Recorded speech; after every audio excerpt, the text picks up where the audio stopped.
Hi guys, I hope you're all well. So I'm very near now to getting the video done, showing this board in all its little bits and pieces, how I obviously put it all together, and the fact that I absolutely love this board. It's come along so well. Obviously does help having all the extra little bits and pieces. And say I played two sort of skirmish games on this, but the other day I played my first proper game as in a scenario from the actual game book Pillage. This is from Victrix. I will leave links down below. And this one has a load of Vikings coming in on their long ship to loot and pillage a little town. But as well as that, the town can set fire to the Viking ship, which, alas, is what happened when I played against my mate. So, needless to say, I lost. But a great game was had. So obviously this board, there's a couple of areas where there is plenty of water or water inlets for a boat to come in. And this is said boat. So this is the boat I'm going to show how I made in this video. And I actually had 26 Vikings, that's miniatures obviously, on this boat. But as I say, alas, I lost the game and my boat was burned.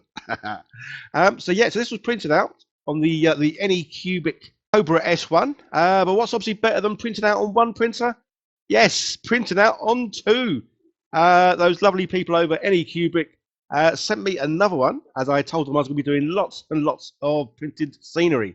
So guys, this video isn't sponsored, paid for, or anything like that by these guys. They did send me the machine for free. But yeah, absolutely love how these come out. So you notice on that first one, I didn't use supports on the shield. And the reason being, well, it's because I wanted to print out loads of my own shields just so they were the right size, just in case you go, oh, didn't use supports or whatever.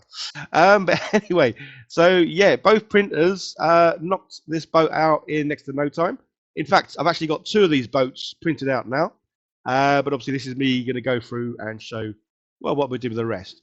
So I will leave links to where this boat you can get it from.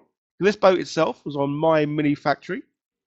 Although that being said, the boat is actually made up from three different sort of components from different areas. So again, I will leave links to all the bits. But the main boat itself, yeah, is this glorious looking thing. Didn't like the open sails, but the actual boat itself, it looked like it's got lots and lots of detail in it, or texture that is, to make it look like it's made of wood, which I really liked. And as you can see, yeah, it comes in components or parts, which is great because then that's exactly what I did. So I did sort of the main body was all from that file. Obviously, this is this just shows how new I am to really sort of filament printers. Yeah, the supports. You can't always get them off by your hand because they are as strong and tough as anything. But that's great because it means this boat, if I drop it, it's going to bounce. So I must admit, that's one thing I really do love about filament printers now. And I will be using them a lot more for, well, printing out sort of buildings and the like, just because there's no fear of things breaking. So say, with the shields, I kind of knew ahead of time I wasn't going to use the shields on the actual ship. I wanted to print my own out, just because I started printing them out now for the figures. So this way, everything is obviously the same size. So using some good old super glue from the Color Forge. Again, links down below, guys. But using Color Forge for years now. I think it's nearly 3 years for their primers. But they also do a great range of glues, and they do other stuff as well. They do basing material. So yeah, guys, check out the Color Forge. They really do a lot of stuff, not just awesome primers. So these are the heads. Again, the heads I got from a different source, and they are from Printable Scenery. This is pretty much where I get all the scenery from, as in the buildings and the trees that I recently made. All come from here. Well, what I like about this one is obviously these totems, different types, as in different looks, which is great. Because say I wanted to have at least two Viking ships, and I wanted their sort of their head totem war masts, whatever they might be called, to look differently. So yeah, that's why I use these ones. They come out really, really well. So this is a case of trimming the front bit just to accommodate, say, the head. And obviously, the thing I always say that I love about 3D printers, you can scale things to whatever size you need. Meaning, yeah, whatever size this head originally was, I could scale it to make it fit this. And not just in sort of like height and width and everything. If you want to make it wider, you can make it wider without making it taller, which is just great. So with the boat, yeah, there's a few little areas where there's holes. Kind of wanted to touch them up, so I'm using this the old green stuff world, green stuff. But this stuff's in the tube. I should have really tried this before I did this on video. Obviously, it come out quite thick. I don't show it because I forgot to video it, but I do go around and tidy this up just because obviously there is quite a lot there. I do kind of like try and smooth it out, blend it out, and then it looks like this. So with the mast, again, this is where always in the back of my mind is storage. So rather than having the mast fitted on, because obviously it'd be quite tall, I had a cunning plan, use magnets because, well, I love magnets. And if there's any opportunity for me to use them in something, then yeah, the chances are I'm going to use them because I've got a whole variety. I've got a drawer full of them, different sizes, round ones, square ones, very thin ones, very tiny ones, as in 1mm by 1mm. Where I'd use those, well, I guess changeable arms and weapons and stuff from people. So yeah, magnets on the mast, just so, well, there's two reasons really. One, so it can go on there and I can take it off, and the other one, so it can go on there, but I can have it twisted to look like it's at different sort of angles, which is pretty cool. So yeah, that's it all done, primed in black.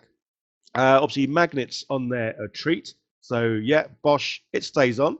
Well, it does until my budgie comes out, flies on it, thinks it's a little perch, and then takes it out.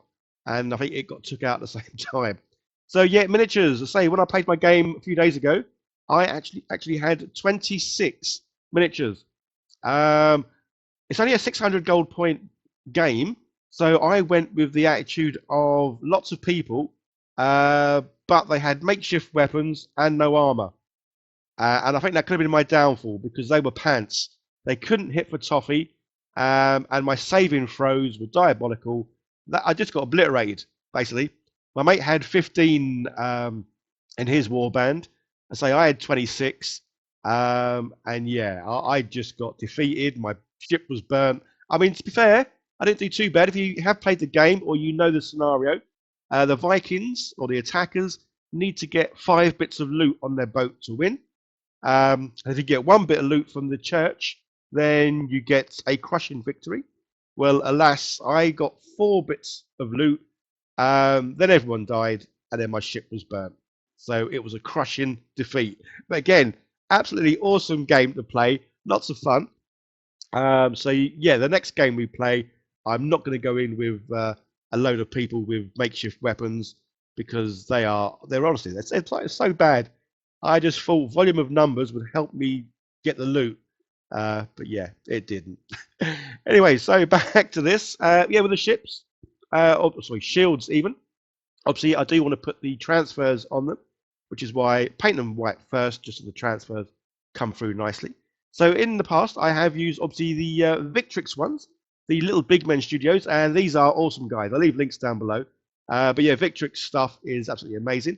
Because I needed so many, I thought I'd have a go at doing the, printing them myself on just a normal printer, an inkjet printer.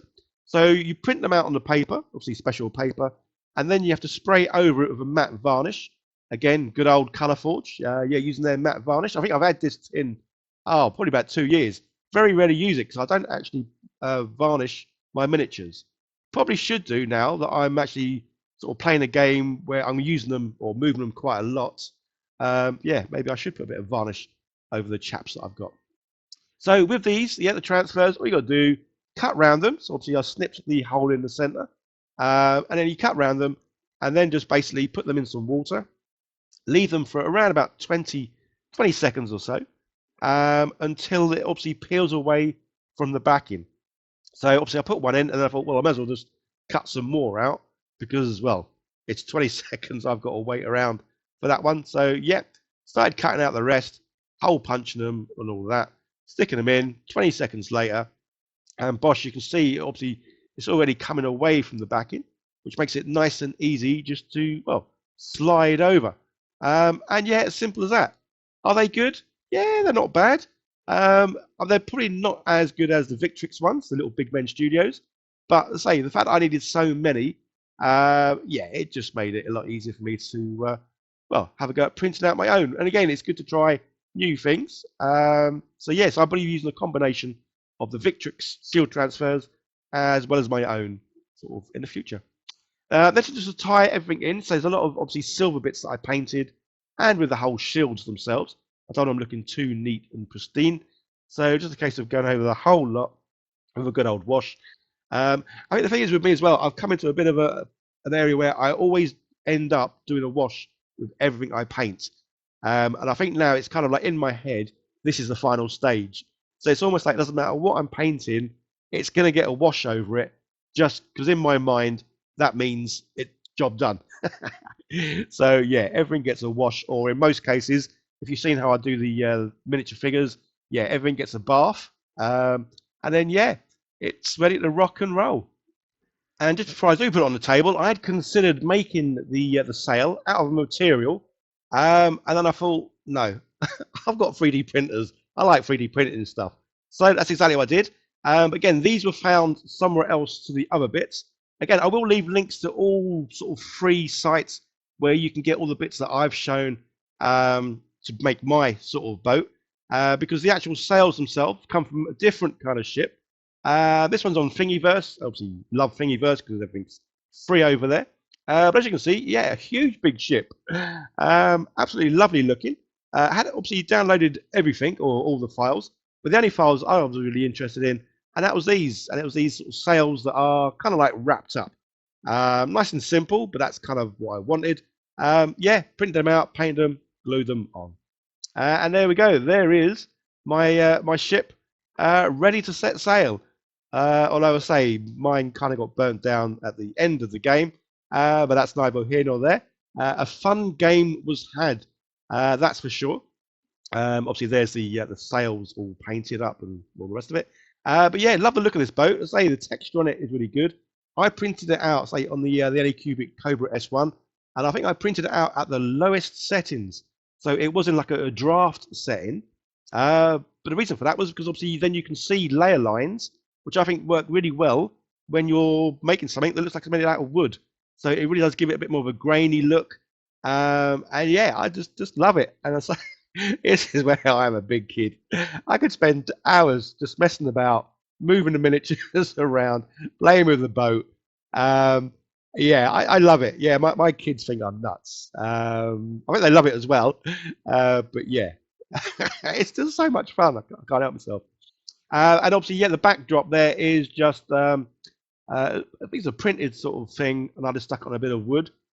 But yeah, so I absolutely love how this has all come together, how it all looks, and like I say every time, I wanted a board that is very playable, but also would look great in dioramas, just taking little pictures here and there. The fact that obviously everything is modular, apart from obviously the water, that's kind of like a set there.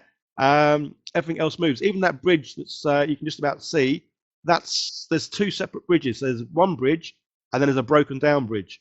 Just again to make it so this board you can either cross the bridge, or in some scenarios you can't. So the other thing I did with the church, that was from printable sceneries. I've made these little numbers that go on it, just because the game that I played, or scenario I played, there was 12 rounds. I can count, but also forget easy. So rather than forgetting which round we were in, all you got to do is change out the numbers. And this was great for both me and my mate, because again, when you're playing this game, each round, especially to begin with, can last a while, because obviously I had 26 figures to move around. So yeah, we kind of easy to forget which round you're in, whereas this thing, at the end of every round, it just put a new thing there. So there are 12 rounds. Alas, I didn't make it to round 12. Round 11 was when everyone died and my ship was set on fire. Anyway, guys, hope you enjoyed the video. I'm certainly enjoying making these ones. As I say, I'm playing this game quite a bit now.